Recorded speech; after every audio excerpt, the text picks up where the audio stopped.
Agora sim, gravando. Boa noite a todos. Economia Internacional, aula 8, Unifesp, primeiro semestre de 2020. Vamos tocando. Tópico 7, negociações comerciais. Aula 8, tópico 7. Essa aula tinha tanta informação que eu acabei dividindo em duas, né? Então, na semana passada, na aula 7, então eu mandei esse PDF para vocês já faz algum tempo. Quem por acaso não tem, perdeu ou não recebeu, me envia um e-mail, manda uma mensagem, tá? Que eu mando de novo. Os tópicos eram instituições do comércio e integração econômica regional. Na semana passada falamos sobre instituições do comércio e hoje vamos falar sobre integração econômica regional. Muito bem. A ideia aqui, eu não vou repetir, lógico, né? Senão vão ser duas aulas de novo em uma, mas eu só os principais pontos aqui. A ideia de que as negociações comerciais para liberalizar o comércio entre os países foi-se bastante necessário do pós-guerra até os dias de hoje, principalmente nos primeiros 20, 30, 40 anos, uma vez que os países saem da situação de guerra com muitas barreiras comerciais, né, sejam tarifas ou barreiras não tarifárias iguais às que a gente viu aqui no curso, não é? As negociações comerciais foram muito importantes para liberalizar a economia mundial. E, justamente por conta disso, o comércio entre as nações, pós-guerra, mas também depois, nos anos seguintes, tivemos um aumento muito grande do comércio internacional entre os países. Então, a gente presume que, justamente, em grande parte, devido ao sucesso das negociações comerciais. E aí nós mencionamos que as negociações multilaterais levaram a esse grande crescimento do comércio internacional e quem promoveu tais negociações foram a GATT e a OMC. E o tema hoje são as negociações regionais, mas ainda finalizando essa discussão sobre as negociações multilaterais, o GATT e o OMC fizeram um bom avanço na liberalização do comércio, tá? Uma vez que a liberalização multilateral é a via direta ao comércio livre, sem distorções e o comércio e a situação mais eficiente dos países, para que os países possam se beneficiar dos ganhos do comércio internacional previstos pelas várias teorias do comércio que a gente viu nas aulas iniciais. Então, é isso, o GATT e o OMC nesses períodos aí, primeiro o GATT de 47 a 94, e depois o GATT de 95 em diante, foi muito forte na liberalização do comércio. Nós vimos os princípios do GATT, da OMC, a ideia de que houveram várias rodadas multilaterais de liberalização do comércio, tanto no período GATT quanto no período do OMC, e que as primeiras rodadas andaram mais rápido porque tratou-se praticamente só de liberalização dos setores industriais ou manufatureiros. Esses setores, os países desenvolvidos já tinham vantagem competitiva, vantagem comparativa, e então, para eles era interessante liberalizar esses setores, uma vez que eles tinham acesso aos mercados dos outros países em desenvolvimento. Então, não houve muito problema. A questão é que, a partir da rodada Tóquio, e principalmente a partir da rodada Uruguai, faz-se necessário liberalizar a agricultura e uma série de temas que foram conhecidos como os temas de Singapura, que são a liberalização de serviços, principalmente, mas também outros temas como investimento, propriedade intelectual, subsídios, etc., etc. E já na rodada do Uruguai começa a criar um impasse político, justamente porque os países em desenvolvimento não querem liberalizar os temas de Singapura, que para eles são importantes e eles não têm tanta vantagem comparativa nesses setores quanto os outros. Então, é ter acesso ao mercado deles.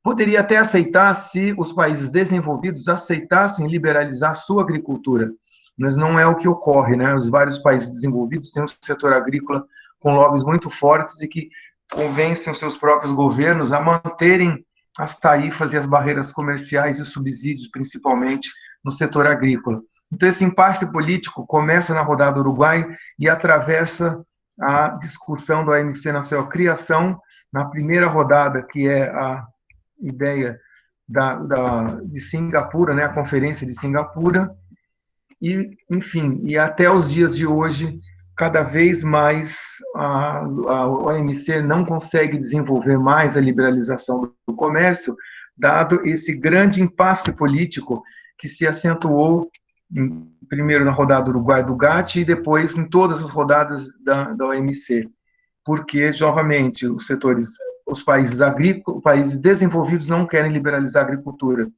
e os países em desenvolvimento não querem liberalizar os temas de Singapura. Então, fica esse impasse e a OMC acaba parando por causa disso. A gente mencionou também que a OMC, além de liberalizar o comércio, né, que é um dos objetivos, aliás, é o principal objetivo do GATT e também continua sendo da OMC, ela entra também para promover dois outros objetivos: supervisionar as políticas comerciais dos países membros e servir como um órgão de solução de controvérsias no mercado internacional quando essas controvérsias ocorrem. Eu dei o exemplo da Bombardier no Canadá, Embraer do Brasil, aquela briga, aquela confusão. Então, também tem esses dois outros objetivos adicionais, além da liberalização multilateral do comércio.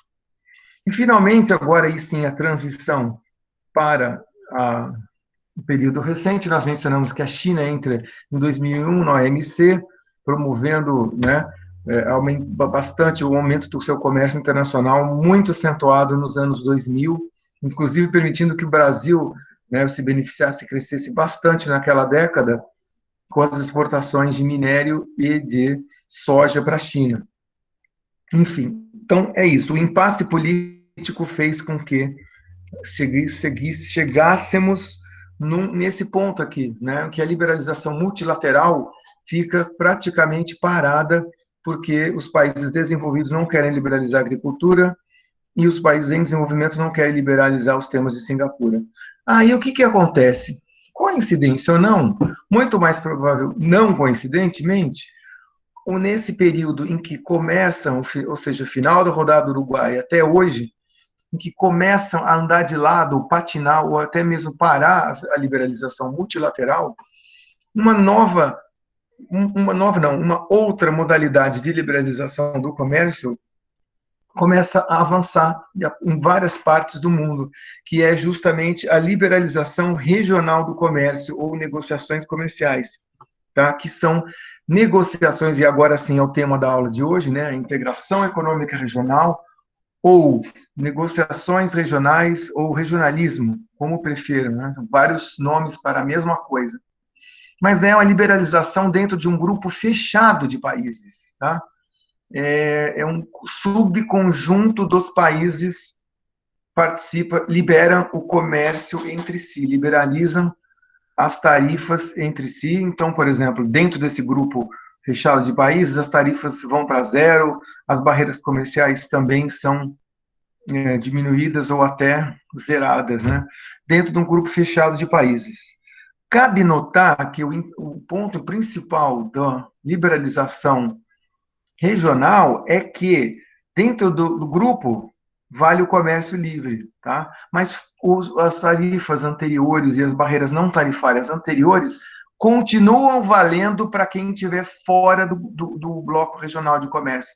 Então, por exemplo, o Mercosul, que é uma união aduaneira entre Brasil, Argentina, Paraguai e Uruguai. A Venezuela, uma época, participou, mas ela já foi desligada, né, do grupo por várias questões. Então, são esses 4 países. Eles têm a tarifa zero entre eles, só que a tarifa para os outros países continuam mantidas, tá? Então, se o Brasil tinha uma tarifa para os Estados Unidos, no caso, no setor de, sei lá, automóveis, ela se mantém, ou qualquer setor, né? Ela se mantém as tarifas, isso que é importante. Então, nesse sentido, ela não é igual à liberalização multilateral, né? Porque lembra da característica principal da liberalização multilateral? Era o princípio da nação mais favorecida, ou MFN, lembra disso? Dos princípios do GATT-OMC? O que era aquilo mesmo?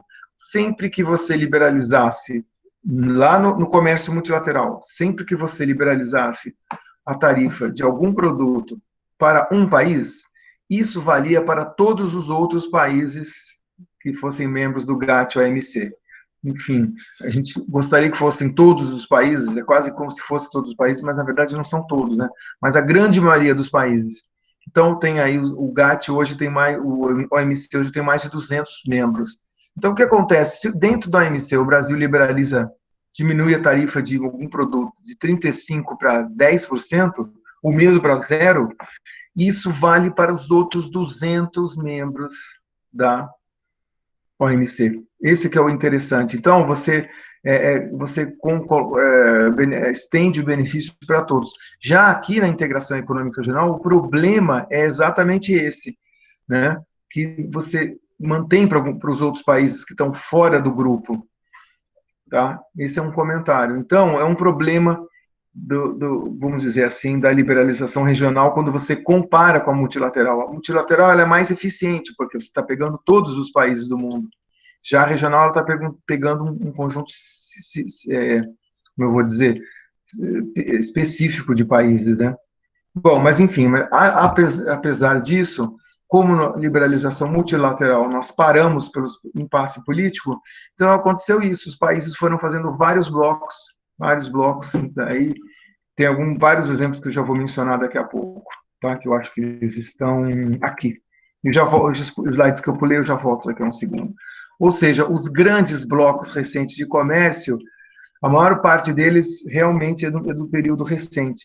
Só o mais antigo deles é justamente a União Europeia, que se iniciou em 58 com o Tratado de Roma, com 6 países membros, e até hoje foi ampliando em mais de um período, né, foram entrando novos membros. Por exemplo, a Dinamarca, peraí, os iniciais eram Bélgica, vamos lá, França e Alemanha, os dois principais, Itália, Reino Unido, Bélgica, Holanda, Luxemburgo. E depois os outros países foram entrando, a Dinamarca entrou em 73, Portugal e Espanha entraram em 86, houveram várias, né, entradas de países, de modo que recentemente hoje são 27 países. Já contando com a saída do Reino Unido, que saiu, né, o famoso Brexit, né, foi recentemente aí, por conta de enfim, pressões políticas, questões políticas internas deles, fizeram um referendo e a população, em sua maioria, na época, decidiu sair da União Europeia. Eu, particularmente, achei que foi uma grande besteira para eles, porque não é, você tem um acesso agora vai perder o acesso que tinha diferenciado aos mercados da União Europeia. Mas, enfim, por outros motivos políticos, eles resolveram sair e saíram. Então, 1958 é a primeira fase da União Europeia, depois esses outros países entraram, como eu fui mencionando. Em 92, eles viraram um mercado comum, eu já explico já o que é. E em 2002, eles viraram uma união monetária. Já vou falar sobre isso também. EFTA, a Área de Livre Comércio da Europa, 1960, à medida que, em paralelo à União Europeia, 3 ou 4 países da Europa fizeram uma área de livre comércio entre si. Esses países são Liechtenstein, Áustria, Noruega e um quarto país. Eu sei que são 4 países menores que não fizeram parte da União Europeia, fazem parte desse EFTA, tá certo?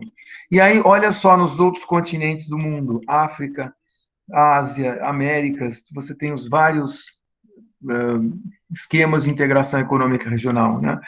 Do sul da África você tem o SACU, né, que é a área União Aduaneira do sul da África. Então não é a África do Sul, aliás, é a África do Sul mais alguns outros países do sul da África. Você tem o ECOWAS, que são países do oeste da África. Na Ásia você tem o ASEAN e o APEC, tá vendo? São os mais, né, os mais importantes. Tem outras aí que eu não listei também, mas os principais estão aqui. Dentro das Américas, nós tivemos o NAFTA, ou Área de Livre Comércio da América do Norte, que o interessante é que só 3 países fazem parte, né? O Canadá, o México e os Estados Unidos.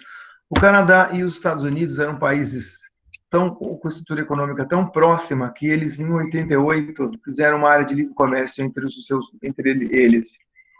5 anos depois, eles admitiram o México em 93, depois de muito debate, de muita briga, porque tinha vários grupos internos, principalmente nos Estados Unidos, que não queriam que o México entrasse, acabou entrando. A ALCA é uma área de livre comércio das Américas que seria, esse aqui é o bloco que nunca foi. O bloco que seria, mas nunca foi. Em 94, iniciou-se as negociações para que houvesse uma área de livre comércio desde do norte a sul, né? Desde o Alasca até a Terra do Fogo, só excluindo o Cuba na época, hein? Se bem que hoje em dia até Cuba entraria nessa história, hein? Mas tudo bem. O ponto é que não acabou desistindo a área de livre comércio das Américas de maneira alguma. Mas, enfim, seria uma área de livre comércio de norte a sul aqui nas Américas. O Mercosul existe, que é uma área de livre comércio, ou, perdão, uma união fandegária, que eu também já vou explicar, que nasceu em 91, primeira fase, e é realmente de 31 de dezembro para 1º de janeiro de 95, de 31 de dezembro de 94 para 1º de janeiro de 95, nasce o Mercosul, União Alfandegária, vou falar sobre isso. E aí, Mercosul-UE é uma área de livre comércio entre dois blocos, olha que interessante, o bloco da União Europeia num lado, o bloco do Mercosul no outro, você liberaliza as tarifas, zera as tarifas que um bloco tem para o outro bloco. Isso daí também nunca aconteceu. A primeira tentativa foi em 94. Depois outra tentativa em 2004. Aí eu coloquei hoje de novo estão tentando reabrir as negociações. É lógico que por conta da pandemia isso daí ficou tudo parado, mas, enfim, já faz aí 26 anos, né, que estão tentando fazer essa área de livre comércio entre dois blocos, né, é bastante interessante. Outros esquemas de integração econômica regional nas Américas, também no Caribe, na América Central, o Pacto Andino, que foi interessante, os outros países que não são do Mercosul, os outros 6 países fora as Guianas, né? Os outros 6 países fizeram o Pacto Andino em 1960, no começo dos anos 60, não sei exatamente que ano, uma união alfandegária, olha só, lá atrás, em 60 e poucos, Chile, Equador, Venezuela, Colômbia, Bolívia e Paraguai, Bolívia e mais um, que eu esqueci agora, Colômbia. Então, só que depois o Chile acabou saindo durante a ditadura do Pinochet, enfim, outros países também saíram, só ficaram Colômbia, Equador e Venezuela, e depois se desfez também. E aí tentaram reabrir nos anos 90, não conseguiram, e mais recentemente o Pacto Andino virou um outro bloco, cujo nome eu esqueci, e eu esqueci também de escrever aqui qual é o nome. Espera aí, que tá aqui, quer ver? Aqui, não é Aliança do Pacífico, isso mesmo, aqui logo embaixo, onde está escrito hoje, Aliança do Pacífico, Chile, Colômbia, Peru, olha só, esses 3 faziam parte do Pacto Andino original. Aí eles convidaram o México e a Costa Rica, cria aqui a Costa Rica, tá certo? Interessante que o México ele já faz parte do NAFTA, lembra? E aí ele também faz parte da Aliança do Pacífico. Aliás, além disso, existe o TPP e o TTIP. TPP é uma parceria transpacífico, ou seja, um bloco com de vários países que têm costa para o Oceano Pacífico. E o TTIP era para ser, ainda não foi implementado também, era para ser uma área de livre comércio entre, olha só, nada menos do que Estados Unidos e União Europeia, né? Entre as duas maiores potências mundiais, fora a China, né? Enfim, ainda pode ser que haja negociação, pode ser que sejam retomadas. No momento estão paradas, mas o interessante é que vários blocos de regionalismo pelo mundo estão surgindo exatamente como eu falei para vocês, à medida que a liberalização multilateral para, né, pelo impasse político. Então, o regionalismo está andando de vento em popa. E digo também para vocês que várias negociações bilaterais, em paralelo, andam acontecendo também entre dois países ou entre um país e um bloco. Por exemplo, tem países pequenos que são muito abertos para o comércio internacional, como Israel, e o próprio México também tem tido essa abordagem de participar fazendo tratados bilaterais. Então, Israel tem um tratado com o Mercosul. Então, de um lado, os quatro do Mercosul, do outro, Israel. Aí tem Israel com os Estados Unidos, no NAFTA, Israel com outro país, etc, etc. México, mesma coisa. Então, tem vários tratados bilaterais, né? Então é isso, esse é o regionalismo recente, mas eu vou voltar aqui para uma coisa que eu pulei, que é a ideia, já expliquei a conceituação, a ideia principal da integração econômica regional, que é a liberalização entre grupos de países. Só que o regionalismo, que é mais um nome para a integração econômica regional, o regionalismo ele pode se dar em graus diferentes de integração, no sentido de que são 4 graus de integração. Do primeiro para o último, você tem uma integração cada vez maior entre os países participantes do bloco. Então, o primeiro grau, que é a integração mais leve, vamos dizer assim, menos sólida, menos integrada, né? É a área de livre comércio, né? ALC ou FTA em inglês, né? A área de livre comércio. Qual a ideia da área de livre comércio?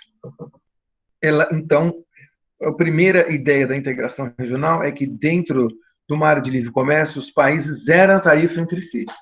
Beleza, é o benefício de você ter uma área de livre comércio, é que os países, enfim, dentro do bloco, têm acesso ao mercado um do outro, certo? Então, aqueles que têm maior eficiência na produção de algum dos produtos aí vão ter um incremento no comércio meio que quase que imediato, tá? Bom, tudo bem. Essa é a característica, eu zero as tarifas entre si na área de livre comércio. Mas, além disso, cada país mantém as tarifas que tinha antes de maneira independente e separada, tá? Como assim? Então, pense nesses esquemas aqui. O maior exemplo de todos é o NAFTA. O NAFTA é uma área de livre comércio entre México, Estados Unidos e Canadá, tarifa zero entre os 3 membros. Então, a empresa mexicana exporta para os Estados Unidos, tarifa zero. Beleza.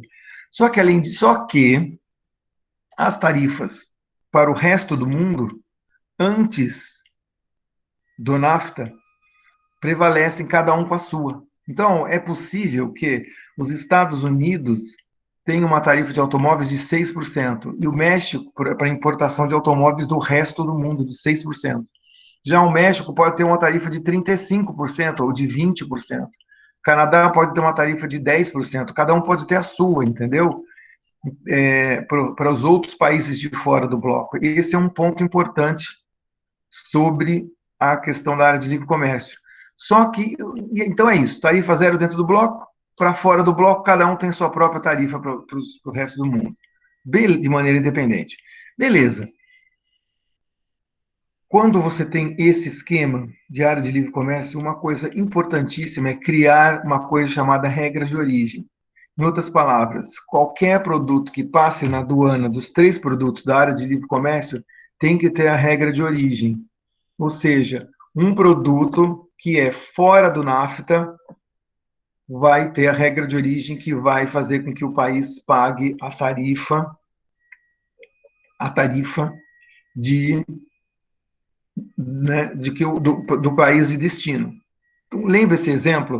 Olha só, eu vou botar um exagerado de propósito, tá? Estados Unidos, 6% a tarifa, Canadá, 10% e México, 35% para um certo produto, talvez automóvel. Por que é importante a regra de origem? Pelo seguinte, se vamos supor que eu estou lá, quero vender, eu sou coreano ou chinês e quero vender para os Estados Unidos. A tarifa é de 6%, né? Tá. Para o México é 35%. Para o Canadá é 20%, é 10%.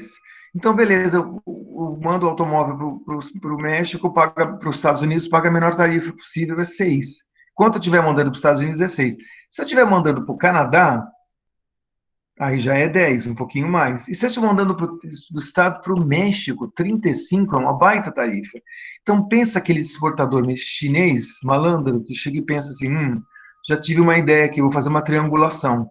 Vou exportar para os Estados Unidos a 6%, e de lá eu mando dos Estados Unidos para o México. Lembrando que a tarifa interna do bloco NAFTA é zero. Então, ele vai acessar o mercado do México com a tarifa de 6% mais zero, que dá 6. Então, não dá, seria uma triangulação de comércio isso. Um efeito indesejado só porque cada país tem tarifas diferentes, né? Então, no caso da NAFTA, eles resolveram esse problema fazendo regra de origem, tá? Então, um produto que vai dos Estados Unidos para o México, ou dos Estados Unidos para o Canadá, ou do Canadá para o México, tem que ter a regra de origem. Em outras palavras, o produto é feito no NAFTA. Se não for feito no NAFTA, você tem que pagar a tarifa original. Então, por que aí, com regra de origem, não daria certo aquela triangulação que eu mencionei? Porque o chinês ia mandar para os Estados Unidos, pagava 6, na hora que tivesse na fronteira dos Estados Unidos para o México, fosse passar para o México, ao invés de pagar zero, ele ia falar: opa, esse produto não é do NAFTA, esse produto não é produzido originalmente no NAFTA, e sim na China. A regra de origem mostra que esse aqui é um produto chinês. E aí, então, já que é assim, então você vai pagar os 35%, ou a diferença, né? Já paguei 6, pago 35 menos 6.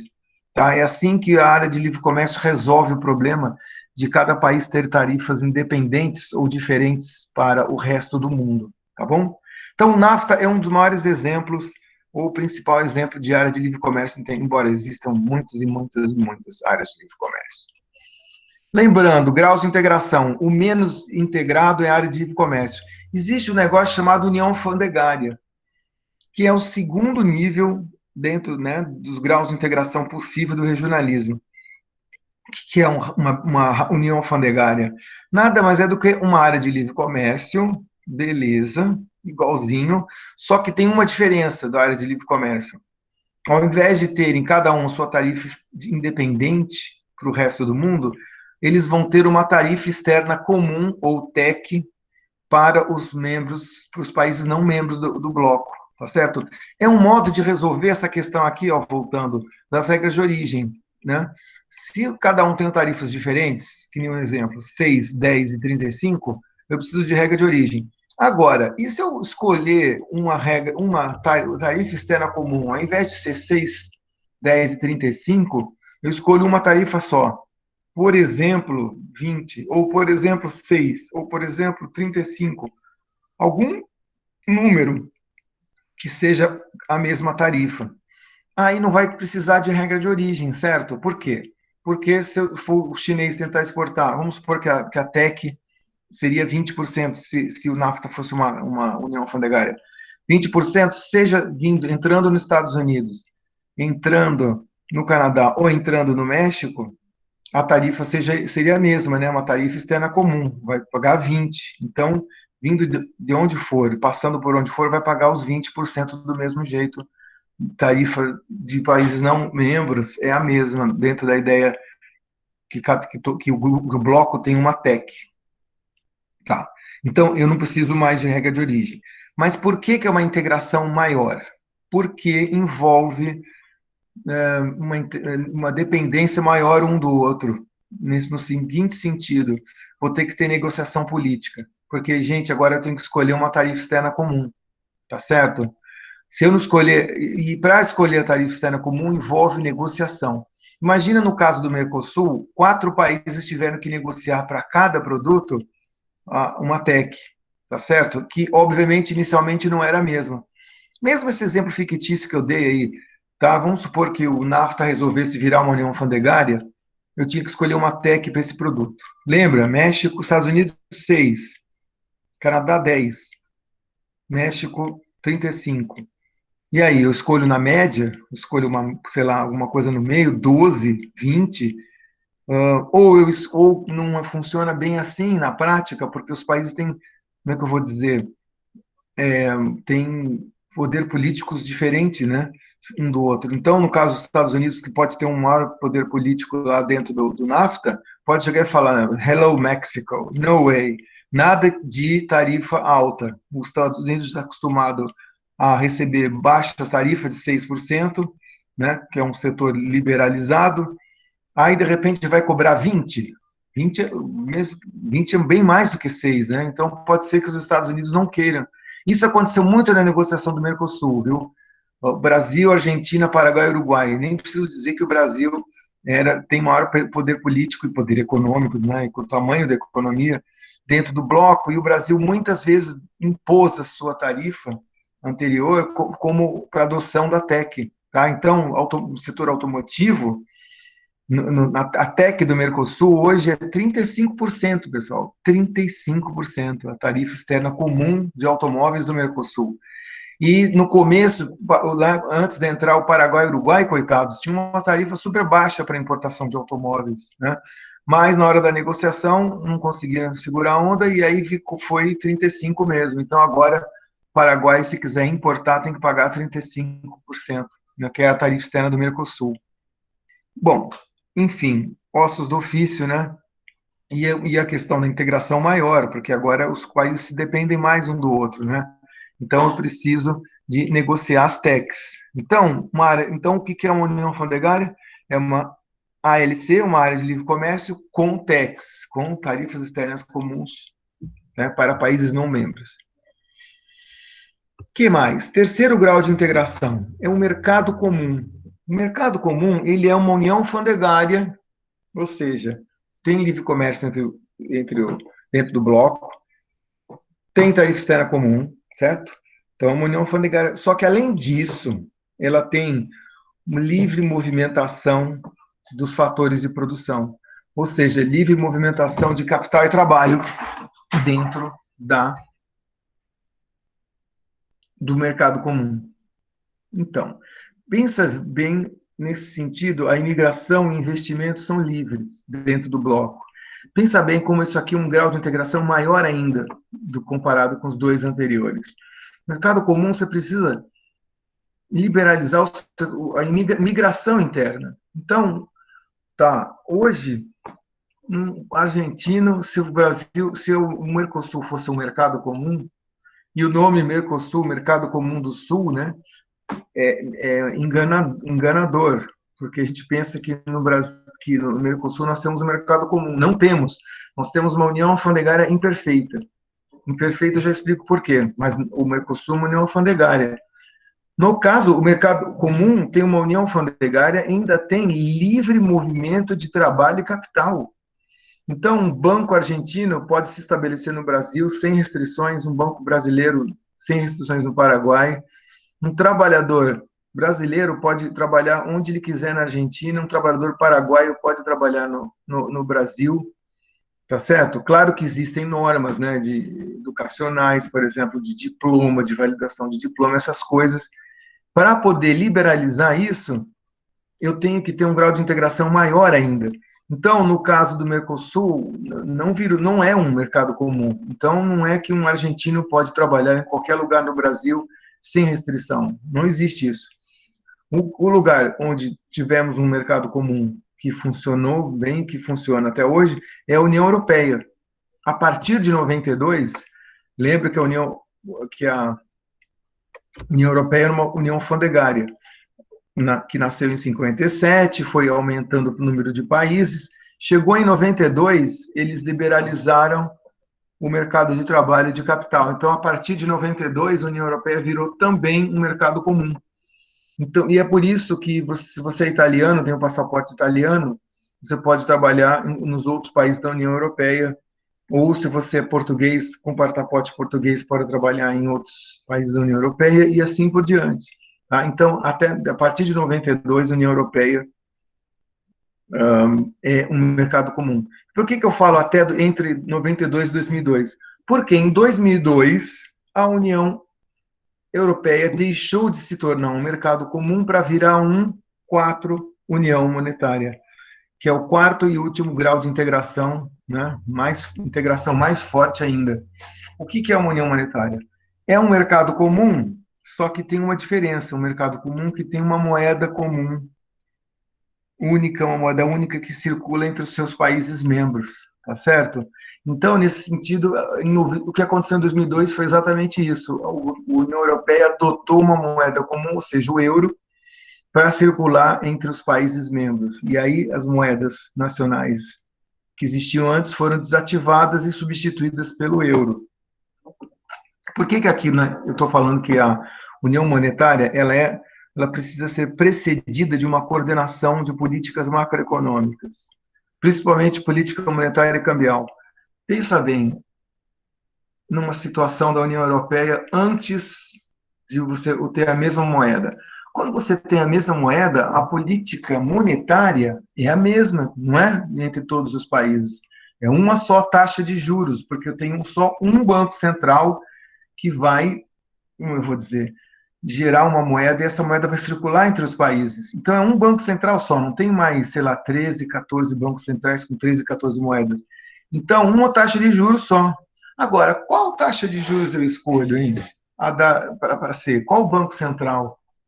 A taxa de juros mais próxima da Alemanha, que são mais baixas, na época eram mais baixas, ou taxa de juros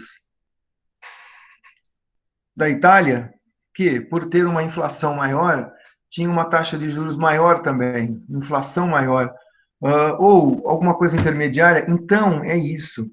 Entre 92 e 2002, o que houve foi um grande esquema de tentativa de coordenação para você tentar alinhar cada vez mais as políticas macroeconômicas, né, tanto a monetária, principalmente a monetária cambial, entre os países da União Europeia. Por quê? Justamente por isso, para poder criar uma mesma moeda e depois substituir a moeda pela nova moeda e abandonando as anteriores. Então, a ideia é uma convergência macroeconômica. Então, a Itália tem uma inflação mais alta, ela vai ter que tentar fazer alguma política para baixar em 10 anos, entre 92 e 2002, para baixar seus níveis de inflação, para que ela possa adotar a mesma moeda que a Alemanha e que a França também vão adotar. Então, a ideia é que houvesse uma convergência, e de fato houve, conseguiram fazer níveis mais baixos de inflação, no caso da Itália, que eu lembro bem, mas também a Itália não era o único país que tinha inflação maior também, a Espanha e Portugal, né, tinham, enfim, os países do sul da Europa tem uma tradição aí de política monetária mais frouxa, né, mais solta do que os outros países do norte e do centro da Europa, né. Enfim, a União Europeia é o principal, talvez o único caso hoje de união monetária dentre os esquemas de integração econômica regional no mundo, tá? Então vamos lá. Já vimos aqui os principais blocos, né, de integração econômica regional no mundo, já falamos sobre isso.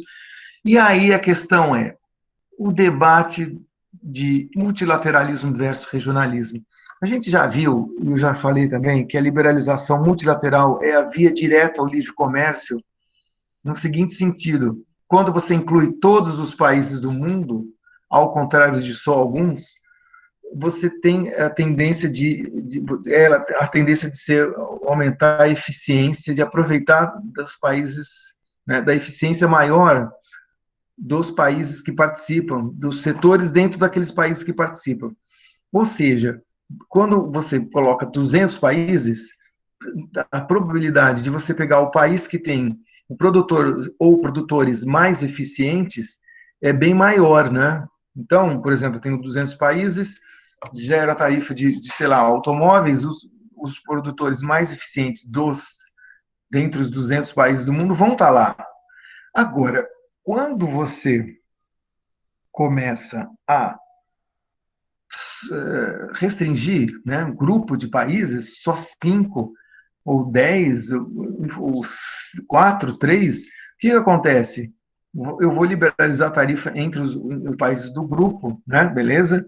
Só que talvez o importador mais eficiente, ou o produtor mais eficiente, talvez ele tenha ficado de fora do bloco. Então, isso daí vai acabar acarretando um problema chamado desvio de comércio, que eu já vou mencionar daqui a pouquinho. Então, tem essa comparação aí, que o esquema multilateral, ele é o melhor no sentido de que ele inclui, por incluir todos os países, ele vai incluir com certeza, ou probabilidade quase, né, altíssima de que vai incluir os produtores mais eficientes. o que não necessariamente pode ocorrer se você fizer a liberalização regional. Por outro lado, um problema sério que a gente viu do multilateralismo foi que, depois de avançar bastante tempo, né, economicamente, na liberalização econômica do comércio, tropeçou-se e foi gerado até um impasse por um problema político, né? Ou seja, problema político de países desenvolvidos não quererem liberalizar alguns setores e países em desenvolvimento não quererem liberalizar outros setores. Então, foi uma pedra política aí, né? Uma barreira política que acabou acontecendo. Então, à medida que não foi possível mover-se com o liberalismo multilateral, a ideia foi, enfim, avançar com o regional entre grupos de países. Tá certo? Então, o principal problema é que esse que eu estou mencionando aqui e que vai desaguar nessa discussão de criação de comércio versus desvio de comércio, que eu já vou explicar daqui a um segundo. Quando você faz uma liberalização regional do comércio, 4 países, tá? Coloca 4 países. Brasil, Argentina, Paraguai e Uruguai. O primeiro efeito é que ele melhora um pouco os preços relativos, porque está zerando a tarifa dentro do bloco. Aí, né, para os países membros, já dá um aumento de comércio. Por quê? Porque, veja vocês, vão ter aí alguns produtos que eu vou conseguir trazer da Argentina, vou conseguir trazer do Paraguai e do Uruguai, e esses 3 países, vão conseguir trazer do Brasil, porque a tarifa agora é zero. Um exemplo, trigo, né? O pãozinho brasileiro, hoje em dia, quase uma altíssima porcentagem, para não dizer toda, né? Ele vem de trigo do trigo argentino, enquanto que antes do Mercosul, o trigo era produzido no Rio Grande do Sul, né? No Rio Grande do Sul, só que com, vamos dizer, uma eficiência menor do que na Argentina. Quando entrou o Mercosul, agora a gente tem acesso a tarifa zero ao trigo argentino, que é mais barato e com qualidade tão boa quanto do Rio Grande do Sul. Então, já melhorou os preços dentro do bloco de maneira relativa, né? Só que, e agora? Tem países que não participam do bloco, né? Então, se eu quiser importar automóvel da Argentina, não sei se vai ser, se zerando a tarifa, se vai ser eficiente, vai ser um pouco, né? Mas será que os países que ficaram fora do bloco não são mais eficientes do que a Argentina? Então, é como se tivessem 2 efeitos. Um efeito positivo de você liberalizar as tarifas, você melhora os preços relativos, só que deixando fora do bloco outros países, esses outros países que ficaram fora do bloco, eles têm a tarifa ainda, né? Então, eles são eficientes e nós não estamos aproveitando disso porque eles ficaram fora do bloco, né? Então, tem esses 2 efeitos, que um positivo e um negativo, e qual dos 2 predomina, assim, a priori não dá para dizer, né? Teria que testar, teria que enfim, fazer isso de maneira empírica, né? Com os dados do comércio teriam que nos dizer. E agora? Que discussão é essa? Qual dessa questão desses 2 efeitos? É a discussão de criação versus desvio de comércio. É isso que está surgindo aqui. Tá certo? Ou seja, tem sempre 2 efeitos, um positivo e um negativo, quando você cria um esquema de integração econômica regional. O efeito positivo chama-se criação de comércio. Vou definir como troca na produção de um fornecedor ineficiente nacional pela importação de um fornecedor mais eficiente de um país do bloco. Tá certo? Troca de produção de um fornecedor ineficiente nacional pela importação de um fornecedor mais eficiente de um país do bloco. Eu acho que com um exemplo aqui vai ficar mais claro essa ideia de criação de comércio. Olha, eu espero que dê para vocês verem bem, mas a ideia é o seguinte, foca nesse exemplo de cima, trigo, e depois tem o exemplo do automóvel que eu vou mostrar aqui embaixo daqui a pouco. Será que está dando para ver bem, pessoal? Sim. Sim, beleza. Sim, professor. Ai, que bom. Tá, então não precisa aumentar a letra. Aliás, eu nem sei se eu conseguiria. Mas foca aqui nesse exemplo do trigo. Então, olha o Brasil aqui bonitão, tá? O preço do trigo é $150 a tonelada. Só que aí tem dois outros países que exportariam trigo para o Brasil, que poderiam exportar. A Argentina e a Coreia. A Coreia é mentira, viu, pessoal? Os coreanos não exportam trigo, não, mas, enfim, é só para fazer um exemplo aqui, tá? O preço da Argentina, que é o mais eficiente, o trigo argentino é $100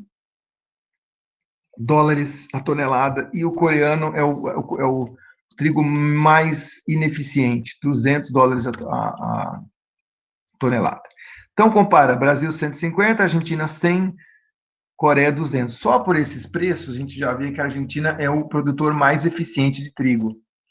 Só que a gente está falando de uma situação antes do Mercosul. Então, dentro do Brasil tem uma tarifa aqui embaixo, tarifa de 100%, certo? Ou seja, vai dobrar o preço das coisas quando entra no país. Então, o que acontece? Esse trigo argentino aqui, que custa 100, com a tarifa de 100%, quando ele entra no Brasil, ele vai virar PA 1 mais T. Preço da Argentina, 1 mais a tarifa no formato decimal, né? Então vai ficar PA 100, 1 mais 1, 2, 200. Ou seja, dobra por causa da tarifa. Já o trigo coreano, o preço vai ser PK 1 mais T. Ou seja, 200, 1 mais 1, que é igual a 400. Agora sim, com a tarifa, antes do Mercosul, eu vou comparar esses três aqui. 150 do Brasil, produtor nacional, 200 da Argentina e 400 da Coreia. Então, eu não vou comprar nem o trigo nem da Argentina, nem da Coreia. Eu vou preferir o produtor nacional, 150 aqui. Então, isso aqui é exatamente a definição que eu escrevi aqui para vocês, e eu já volto já no exemplo. A definição de criação de comércio, né? O produtor nacional, ele é o mais ineficiente, mas ele está, graças à tarifa, ele está aí conseguindo vender o seu produto, porque a tarifa protege esse produtor ineficiente nacional. E a criação de comércio é a criação, quando eu troco a produção desse cara pela importação de um fornecedor mais eficiente do bloco. Então, agora eu vou criar o Mercosul, tá certo? Olhando ainda o exemplo do trigo aqui em cima. O que seria criar o Mercosul? Criar o Mercosul seria zerar essa tarifa aqui só para a Argentina. Lembra que eu mantenho para quem está fora do bloco. A Coreia não faz parte do Mercosul, então a Coreia continua mandando trigo ineficiente deles, por 200, e aí paga a tarifa e vira 400, certo? Agora, a Argentina, a partir que ela vira membro do Mercosul, esse T vai para zero. Então, esse T aqui vai para zero, PA 1 mais 0 dá PA igual a 100. Então, gente, o que acontece quando tem Mercosul? Eu comparo 150 do Brasil com 100 da Argentina e 400 da Coreia. E aí eu vou importar o trigo da Argentina. Então, é isso que eu acabei de mostrar, esse exemplo de cima, é um exemplo clássico de criação de comércio, quando se monta um esquema de integração econômica regional. Zeram-se as tarifas para os países membros. Então, vão ter efeitos positivos, que é os efeitos de criação de comércio, como esse exemplo aqui, tá? Um produtor ineficiente, lembra do caso do trigo que eu mencionei para vocês, do Brasil, né? É exatamente isso. O produtor do Rio Grande do Sul, ele era um pouco mais ineficiente, mas a tarifa protegia e ele mandava, exportava, vendia para São Paulo, Paraná, Santa Catarina, Rio de Janeiro, o país inteiro. Aí, com o Mercosul, aconteceu exatamente isso. Agora, estamos importando da Argentina a maior parte do trigo usado no Brasil. Agora, veja o que é a ideia de desvio de comércio. Desvio de comércio é a troca da importação de um fornecedor ineficiente, troca de importação de um fornecedor eficiente, não membro do bloco, pela importação de um fornecedor menos eficiente de um país do bloco. Veja bem, eu importava de um cara eficiente, só que ele não era do bloco. E agora, graças ao Mercosul, ou qualquer esquema de integração regional, eu vou importar de um fornecedor menos eficiente, só porque eu zerei a tarifa. Então, vejamos. Volta aqui, agora vamos olhar essa segunda metade aqui, a parte de baixo do desenho, o automóvel. Tá? Então, no Brasil, um automóvel lá custava 40 mil, certo? O mesmo automóvel é 30 mil na Argentina e 18 mil na Coreia. 18 mil na Coreia. Comparando os três preços, a gente observa que, mesmo com e aqui a tarifa de 100%, tá? Então, o automóvel argentino que custa 30 mil, uma tarifa de 100%, vai virar 60 mil quando entra no Brasil. E o automóvel coreano, 18 mil, bastante mais eficiente, né? Vira 36, e aí compara 40 com 36 com 60, opa, vou trazer automóvel da Coreia. Então, vem vindo os automóveis da Coreia, que ele é mais eficiente, mesmo com a tarifa, ele é tão mais eficiente que mesmo com a tarifa, o produtor nacional não consegue competir com o importado. Então, o importado vem vindo numa boa. Aí, puf, Mercosul. Mercosul é criado. E o problema é que o Mercosul, ele zera as tarifas só para os membros do bloco, só entre Brasil e Argentina, mas entre Brasil e Coreia mantém-se, né, a tarifa, porque a Coreia não faz parte do Mercosul. Então, esse T aqui vale para a Coreia e o automóvel entra 36, e agora a Argentina, que não paga mais tarifa, tem esse automóvel que é ineficiente comparado com a Coreia, mas comparado com o Brasil ele é um pouco mais eficiente, e aí com a tarifa zero, 30 mil, 1 mais zero, dá 30 mil. E aí a Argentina, de repente, ficou eficiente, mesmo comparado com a Coreia, né? Porque agora eu tenho 30 mil e a Coreia continua com os 36 mil o automóvel deles, que paga tarifa de 100%. Então eu vou trocar automóveis da Coreia por automóveis da Argentina. Mas alguém pode falar assim, pô, mas o Brasil está se beneficiando mesmo assim. Está passando de 36 mil para 30 mil. É verdade, não tenha dúvida que tem um ganho. Só que chama-se desvio de comércio quando a única coisa que está te fazendo ter comércio é a preferência tarifária. Na ausência da preferência tarifária, seria outro resultado. Em outras palavras, se a tarifa fosse zero, não só para a Argentina, mas também para a Coreia, eu ia importar mais ainda, gente. Tá, eu estou importando da Argentina agora? Estou. Só que se a Coreia fizesse parte do Mercosul, e a tarifa fosse zero, eu ia importar mais ainda, porque o automóvel ia chegar aqui a 18 mil, certo? Então, esse efeito de baixo é chamado desvio de comércio. Vamos ver a definição de novo. Troca de importação de um fornecedor eficiente, não membro do bloco, Coreia, pela importação de um fornecedor menos eficiente de um país do bloco, Argentina. Tá certo? Então, percebam, pessoal, que quando você faz um esquema de integração econômica regional, vários casos como esse aqui, esses dois setores, podem ocorrer. Tá? Eu fiz preferência tarifária comercial para um país que faz parte do bloco e não fiz preferência para outros que ficaram de fora. Então, para alguns produtos, quando geral o Mercosul, quando foi criado o Mercosul, alguns produtos caiu nesse caso de cima, outros produtos caiu no caso de baixo. E aí, qual efeito predomina? Então, não dá para saber a priori, né? Alguém teria que fazer esse estudo, produto por produto, e fazer uma avaliação bastante detalhada de preços, de tarifas pré e pós-Mercosul, né? Esse dá um trabalho do caramba. Mas, a priori, dá para você fazer mais ou menos algum tipo de avaliação, que é o que a gente vai falar agora. Mas o importante é saber se todo mundo entendeu bem a ideia de criação de comércio versus desvio de comércio. Um efeito positivo e outro efeito negativo. Tá? Aí tem a criação de comércio líquida, o efeito líquido. Efeito líquido nada mais é do que pegar todas as criações de comércio, pegar todos os desvios de comércio, subtrair a criação do desvio. Daí o efeito líquido é o efeito geral, tá certo? Isso que eu falei para vocês que teria que ser calculado empiricamente.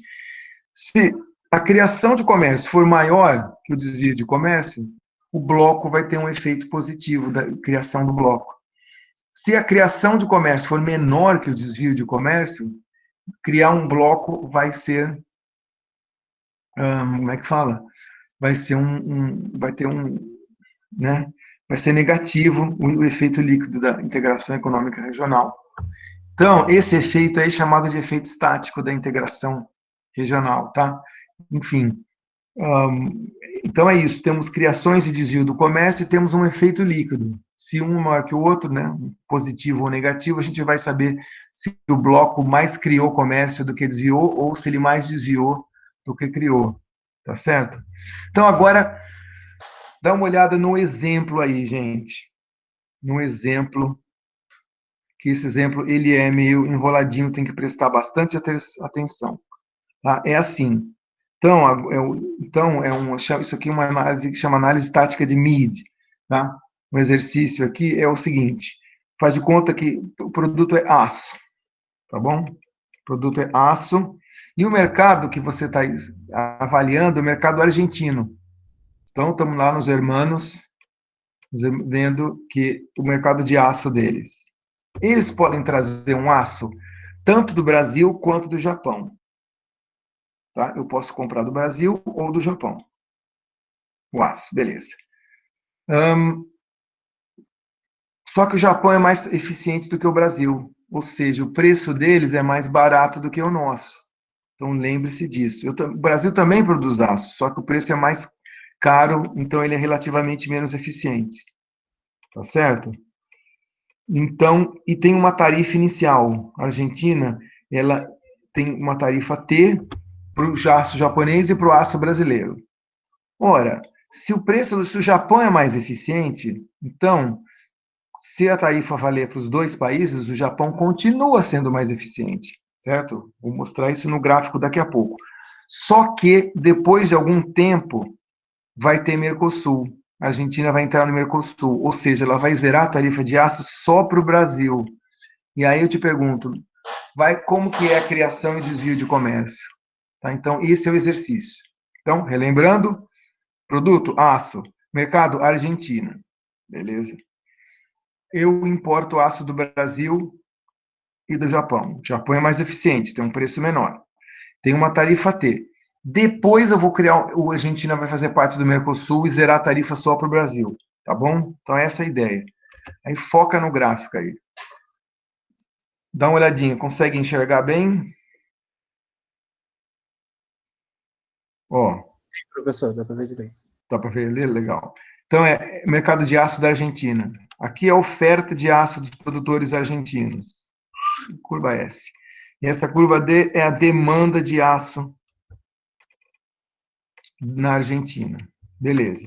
Aqui estão os preços. Se a Argentina fosse uma economia fechada, não pudesse importar de ninguém, esse ponto que eu estou passando o cursor aqui, esse era o ponto de equilíbrio, tá? O preço ia ser aqui em cima e a quantidade ia ser aqui no meio, tá? Mas não é o caso. Eu posso, então esse preço bem alto aqui é o preço argentino.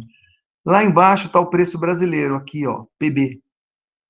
E o preço japonês, como eu falei para vocês, ele é mais eficiente do que o Brasil. PJ, então ele está aqui embaixo, tá certo? PB e PJ. Então olha que beleza esses dois preços aqui, né? O PB aqui e o PJ mais embaixo ainda.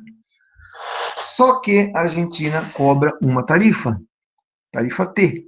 Então, PJ 1 mais T vai ser o preço aqui, ó. Esse preço para a importação do aço japonês. E PB 1 mais 3, PB 1 mais T vai ser o preço para a importação do Brasil. Então, PJ 1 mais T está aqui, PB 1 mais T está aqui. Qual dos dois você acha que os argentinos vão preferir? Obviamente, PJ 1 mais T, porque assim como PJ é menor que PB, PJ 1 mais T, obviamente, é menor que PB 1 mais T. Então, nesse sentido, eu vou importar, eu vou pegar esse preço P aqui, e olha o que eu vou fazer. Traz o preço P até aqui, ó. E cruza as duas curvas de oferta e de demanda. Então, marca esse ponto lá embaixo. Com o preço japonês, a minha oferta argentina vai ser isso aqui. Eu vou ofertar isso aqui. Só que com esse preço, de novo, é menor que o preço do mercado argentino de mercado da economia fechada. O PA é aqui em cima. Então, só que com o PJ mais T, olha o que acontece com a demanda. Vai ser tudo isso. Então, marca aqui embaixo. Demanda. Então, a demanda argentina está aqui. Oferta argentina está aqui. Tá? Então, essa oferta são produtores nacionais. A demanda, tudo isso aqui. E a diferença entre os dois vai ser o quê? A importação do Japão, com preço PJ 1 mais T. Tá bom?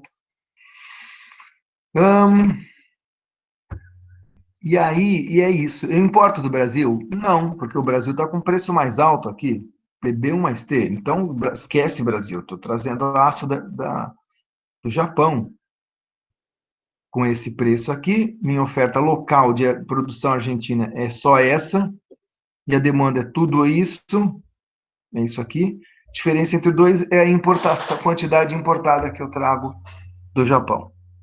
Beleza. Antes de falar do Mercosul, faz de conta que o Mercosul fosse Brasil e Japão. O Japão também faz parte do Mercosul. Se fosse o caso, quando eu zerasse a tarifa, os preços PB1 mais T e PJ1 mais T iam cair para o nível PB e PJ, respectivamente. E aí o PJ vai ser preferido, né? Seria preferido. Mas olha a coisa, por que existe distorção de preços na integração econômica regional?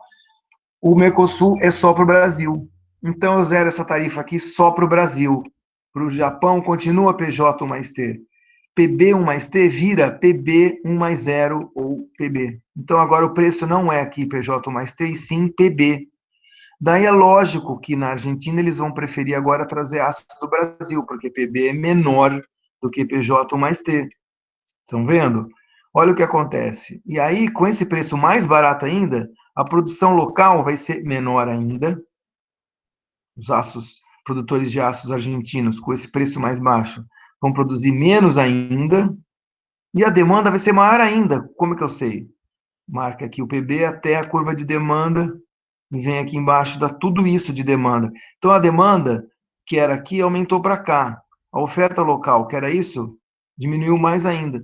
Então, agora eu tenho uma oferta local aqui e uma demanda local aqui. E essa diferença entre os dois vai ser o quê? As importações de aço do Brasil. Então, com o Mercosul, aumentou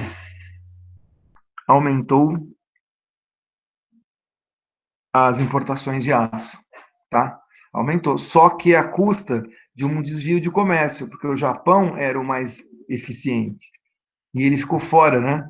Então, o PJ1 mais T não consegue competir com o PB, e aí as importações começam a vir do Brasil ao invés do Japão. Novamente, se o Japão fizesse parte, aí o preço preferido ia ser esse aqui mais embaixo ainda. E as importações iam ser maiores ainda e não ia haver desvio de comércio. Então é por isso que eu falo que a integração econômica regional, por definição, em alguns produtos vai ter desvio de comércio, que nem nesse caso do aço, que nem aquele exemplo do automóvel que eu mostrei da Coreia agora há pouco. Mas no trigo não, porque o trigo, né? O trigo, o cara mais eficiente fazia parte do bloco, então não teve desvio de comércio. Então, se deu para entender mais ou menos essa ideia do bloco, eu vou colocar aqui para vocês esses dois slides, vai ser difícil, vou ter que ficar indo e voltando, tá? Mas eu quero mostrar para vocês que existe um jeito de, batendo o olho aqui, analisar a criação e o desvio de comércio, tá? Primeiro, através das quantidades. Análise das quantidades. E segundo, análise do bem e das variações de bem-estar. Tá certo? Esse da variação do bem-estar é igual, parecido com o que a gente fez, parecido com o que a gente fez no capítulo 5, para quando tem uma tarifa, né, os efeitos da tarifa. A gente fez lá, usou, lembra? Excedente do consumidor, excedente do produtor, quanto que o governo ganha para ver o efeito líquido da tarifa, e a gente chegou à conclusão que era um efeito negativo, menos a soma, né, das áreas dos dois triângulos, B com B e D negativo, né, B mais D com sinal negativo, a soma dos dois, lembra disso? Pois bem, aqui vai ter alguma coisa parecida, mas primeiro vamos ver isso aqui, ó, análise das quantidades. E o gráfico que a gente vai utilizar é esse daqui. Criação de comércio, pela definição. O que era a criação de comércio mesmo? Troca do ineficiente, produtor ineficiente local, pelas importações. Então, esse S1, S2 vai ser a criação de comércio. Por quê? É uma substituição de produção local ineficiente por importações. Vamos ver se é verdade, S1, S2. S1, S2, é essa diferença aqui. É verdade. O que é o S2? O S2 era quanto que os argentinos produziam, tá? Eles produziam tudo isso aqui. Agora, quando eu trago do Brasil, o preço cai, né? O preço no Brasil é mais barato que o da Argentina. Então, você vai diminuir mais ainda a produção local. Então, S1, S2 é um efeito de criação de comércio, tá certo? Porque, bem ou mal, tem alguma criação de comércio, porque o Brasil tem um preço melhor que o da Argentina. Lembra que a Argentina tem um preço aqui em cima? O Brasil tem um preço aqui embaixo. Então, vai ver esse efeito positivo, S1, S2. Então, S1, S2, efeito positivo. Outro efeito positivo é a criação de comércio através do aumento de consumo, que no meu gráfico vai ser D1, D2. Vamos lá no gráfico de novo. Criação de comércio e efeito de consumo também. Tá? Aumento de consumo D1, D2. D1 está aqui e o D2 está aqui. Ou seja, esse risquinho aqui é um aumento de consumo. Não é verdade? Sim, porque lembra quando o preço estava aqui, quando o preço estava PJ1 mais T, eu consumia D2, tá? Agora que eu trago do Brasil, eu estou consumindo, tudo com esse preço mais baixo, estou consumindo D1. Então, esse D1, D2 é um aumento no consumo. Enquanto S1, S2 é uma troca de produção do ineficiente local pelo eficiente importado, isso aqui é um efeito de consumo. Então, nós temos dois tipos de criação de comércio: S1, S2 e D1, D2. E agora, eu tenho também desvio de comércio. Qual é o desvio de comércio? S2, D2. Já vou mostrar. Então, por que eu dei um desvio de comércio? É a definição de desvio de comércio. Troca do importador de um importador mais eficiente pelo um importador menos eficiente. E isso vai ser S2D2. Vou mostrar para vocês.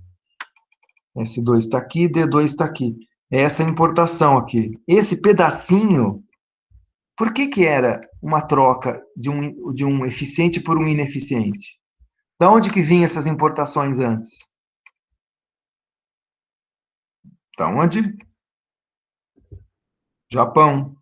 Japão não é mais eficiente? Então, quando o preço era isso aqui, essa diferença, que é essa mesma diferença aqui embaixo, vinha do Japão. Agora, da onde está vindo essa diferença aqui? Do Brasil, tá? Do Brasil, com esse preço aqui, essa partezinha do meio é isso aqui, S2D2. Então, eu estou importando tudo isso agora, tudo isso. Essas duas partes são positivas, criação de comércio. Só que essa parte do meio é uma parte negativa nesse sentido, de que, pela definição de desvio de comércio, troca de um importador eficiente por um importador do bloco menos eficiente. O Brasil, vocês sabem que ele é menos eficiente. Ele só está vendendo isso aqui por causa da tarifa protege do Japão. Tira as tarifas dos dois para você ver o que acontece. Cai mais ainda o preço e aí todo mundo só vão importar do Japão. Então é por isso que esse 2D2 é um desvio de comércio. E aí, desvio de comércio é esse 2D2. Então eu somo as criações e subtraio do desvio. Somo as duas criações, está aqui, subtraio do desvio. Isso vai se chamar criação líquida do comércio. É positiva ou negativa? Não sei. Ou melhor, depende. Volta para o gráfico. Vamos lá. S1 mais S2, D2, D1, D2, subtraindo de S2, D2. Então, vendo no gráfico, somo isso aqui com isso aqui e subtraio disso aqui. Tá bom? Então, pelo jeito que eu desenhei o gráfico, a soma disso aqui com isso aqui parece ser maior que a diferença desses dois. Só que aí vai depender de várias coisas, né? Vai depender do ângulo dessas duas curvas, que esse negócio pode estar mais aberto, e aí a criação de comércio ser maior. Ou então, se a curva for muito inclinada, S1, S2 vai ser pequeno e D1, D2 vai ser pequeno, então o desvio de comércio vai ser maior que a criação de comércio. Depende de várias coisas, tá bom? Depende dos preços também aqui, PJ, PB, se a diferença for muito grande ou for pequena. Depende do tamanho da tarifa. Aí eu vou dizer para vocês que isso é maior que isso, ou isso é maior do que isso, vai depender de todos esses parâmetros, tá bom? Então, claro que se eu desse o exercício para vocês e mostrasse, ó, isso aqui é 100, 200, né, 300, 400, aqui a tarifa de 100%, o preço de fosse 10 ou 50, daria para vocês calcularem, né? Se desse os números, daria para vocês calcularem, mas só com as letras assim, não dá para saber. Tem um exercício aí na lista que vocês vão poder ter poder calcular a criação versus desvio de comércio usando a abordagem das quantidades, que é essa aqui, tá bom?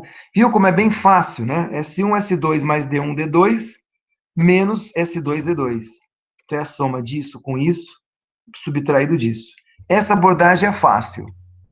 Agora, essa da análise das variações de bem-estar, ela é mais enrolada, ela é mais complicada, porque você tem que pensar no antes e no depois do bloco, né? Antes de criar o bloco e depois o bloco, você tem que pensar no excedente do consumidor, no excedente do produtor e na receita do governo com tarifa, tá certo?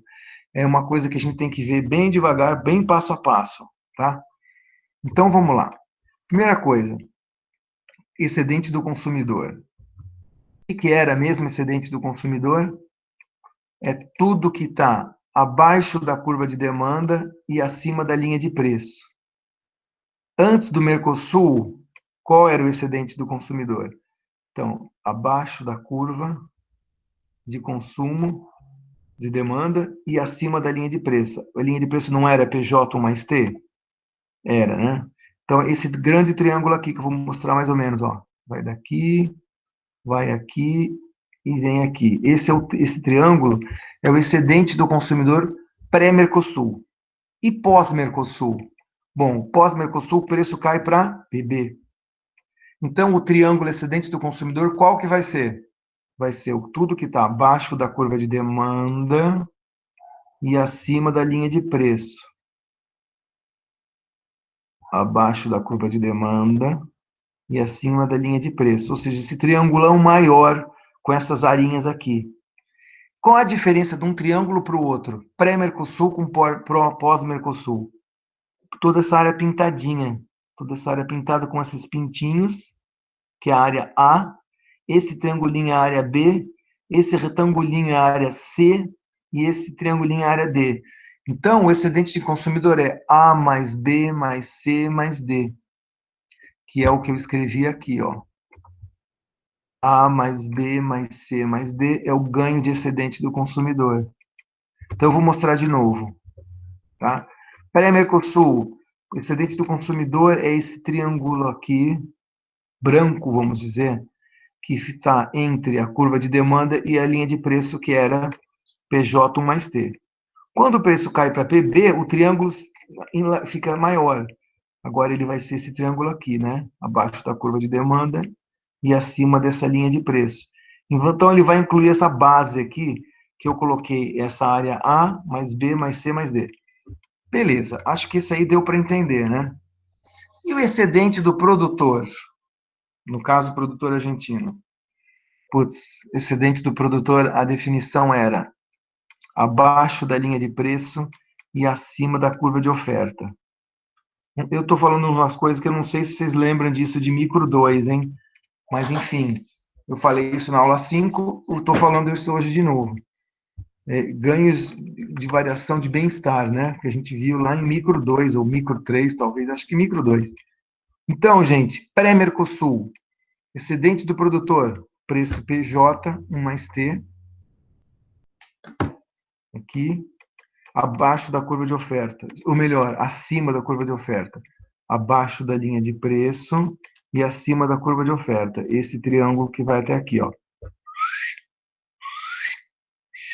Todo esse triângulo que ele é uma parte branca e uma parte com essas bolinhas pretas. Parece que pegou sarampo, tá? Quando o preço cai pós-Mercosul para PB, como é que eu faço o excedente do produtor? Abaixo da linha de preço e acima da curva de oferta. Vai ser esse triângulo branco, menor aqui, ó. Qual que é a diferença de excedente do produtor? Bom, era esse triangulão com as bolinhas de sarampo e mais essa parte branca. E pós-Mercosul, era só o triângulo branco. Então, é como se eu tivesse perdido essa arinha A com as bolinhas de sarampo, tá? Então, é como se eu tivesse isso aqui, ó. A área A é uma perda de excedente do produtor, tá bom? Ficou negativo, eu perdi. Tá bom que o consumidor ganhou, mas o produtor perdeu. Já falei do consumidor, já falei do produtor, só falta falar do governo. E o governo, hein? Primeiro, o preço não era isso aqui? Sim. Então, o governo, ele recebia tarifa antes? Sim. O governo recebia tarifa, certo? Por quê mesmo? Porque o japonês que exportava o aço pagava esse preço PJ mais T. Quanto que o governo... e depois teve Mercosul. Quanto que o governo recebeu de tarifa depois do Mercosul?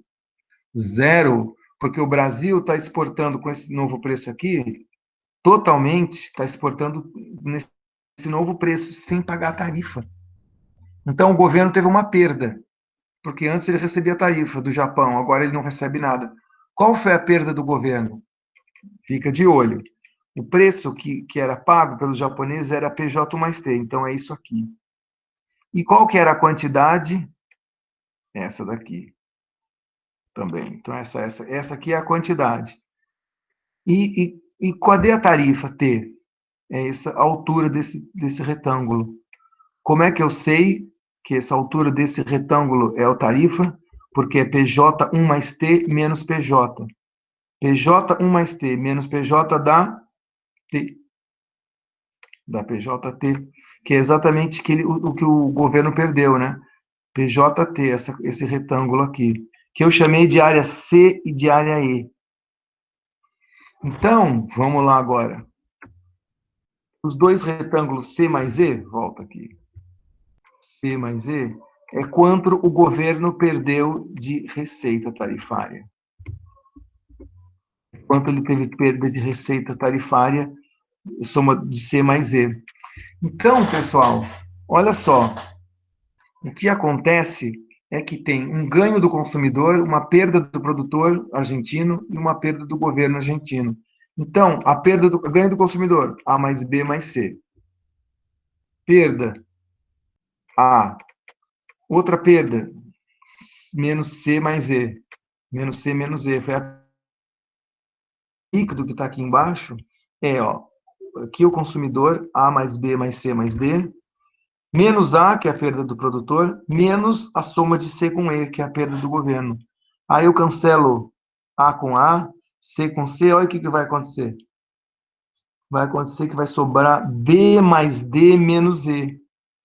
E agora? B mais D menos E. Ou seja, não dá para saber a priori se a criação de comércio é maior que o desvio de comércio. De novo, vai depender aquilo que eu falei no exemplo anterior. Tá? B mais D menos E.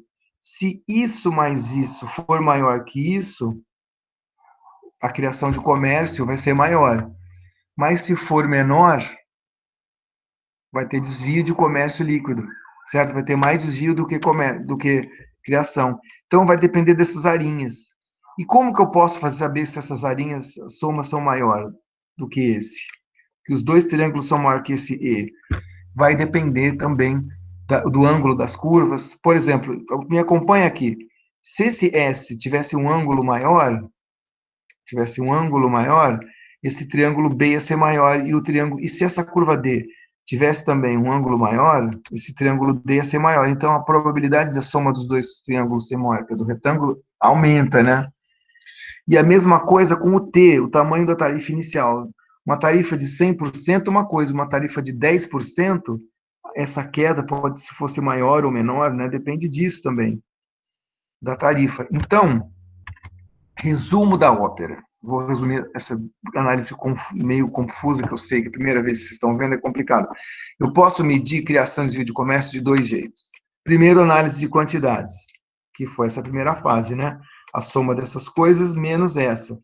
Dependendo dos ângulos, das tarifas, etc., esse efeito pode ser maior que esse ou vice-versa.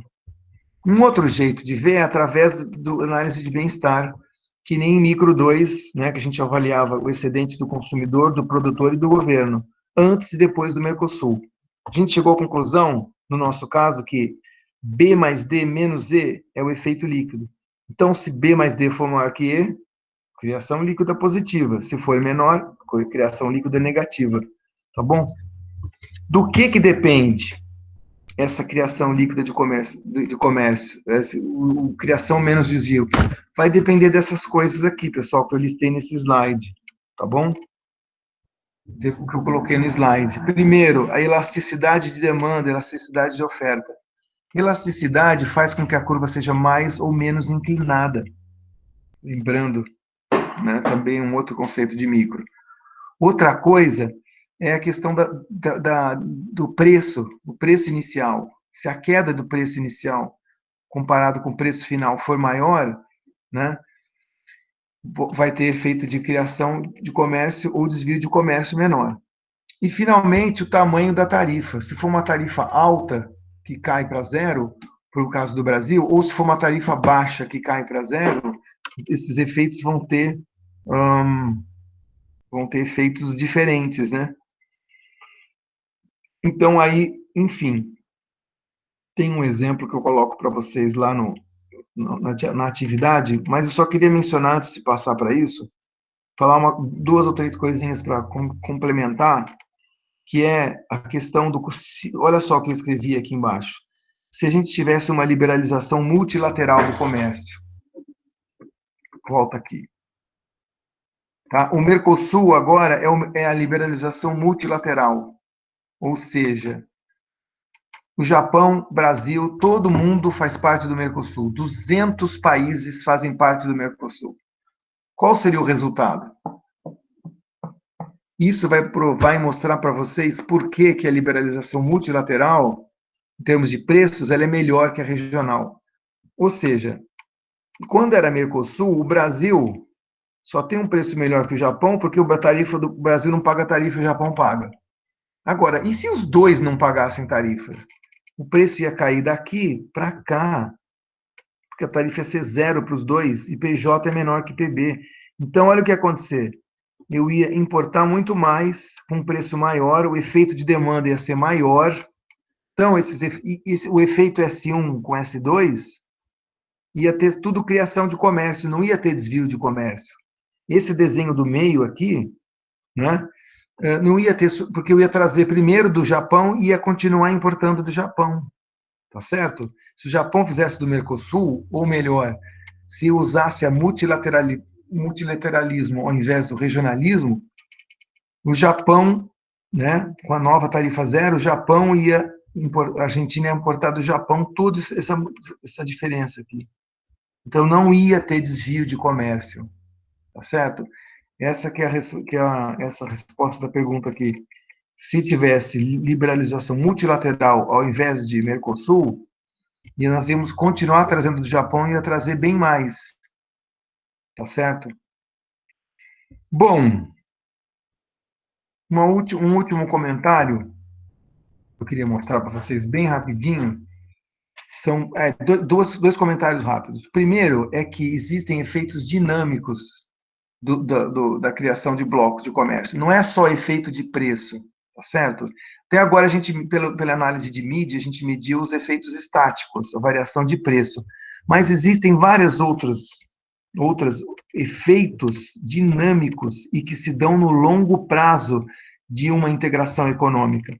Por exemplo, o México tendo acesso ao NAFTA, ou a Itália tendo acesso à União Europeia, né, você vai fortalecer as reformas políticas domésticas, porque o México teve que ter reforma política, né, para poder participar do NAFTA, porque senão, né, como é que ele ia continuar mantendo acesso aos mercados do Canadá e do México, dos Estados Unidos? É a mesma coisa a Itália, ela teve que diminuir a inflação interna, tendo uma melhoria na economia interna, né, para poder participar da União Europeia. Então, tem vários outros efeitos positivos que se dão no longo prazo e que essa análise de MID que a gente falou não pega.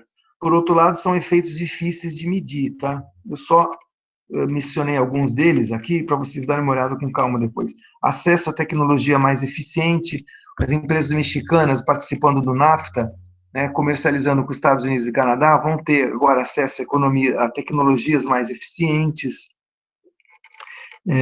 enfim, garantia de acesso a mercado maior, né? Então, as empresas mexicanas, e o próprio Canadá, né, tendo acesso com tarifa zero aos Estados Unidos, tem acesso a um mercado enorme que te dá economias de escala que talvez você não tivesse inicialmente. Então, tem vários efeitos positivos e que estão fora dessa análise estática de MID, né, que se dão com longo prazo. No longo prazo, tem esse efeito positivo da integração regional. Porque eu tinha falado que a integração regional é pior que o multilateralismo. É pior no efeito estático, com relação a preços, né? Essa análise estática. Mas na análise dinâmica, tem esses outros efeitos aqui que também são importantes, que vão se dando aos poucos, que são benefícios da integração regional, tá? E um último ponto que eu queria mencionar é o seguinte: a ideia de regionalismo aberto. O regionalismo aberto é o seguinte: é uma liberalização regional, só que assim, eu deixo gente de fora do bloco quando eu formo o bloco? Sim, só que eu vou fazer um regionalismo aberto, ou seja, eu zero a tarifa no bloco, só que as tarifas que eu deixar para os outros países, eu abaixo também. A minha TEC não vai ser alta demais, não vai ser tão alta quanto ela era antes. Quando você faz isso, você está fazendo um regionalismo aberto, tá certo? Por quê? Porque quando você. Tudo bem que dentro do bloco está zero, e para alguns casos vai ter desvio de comércio mesmo, não tem jeito.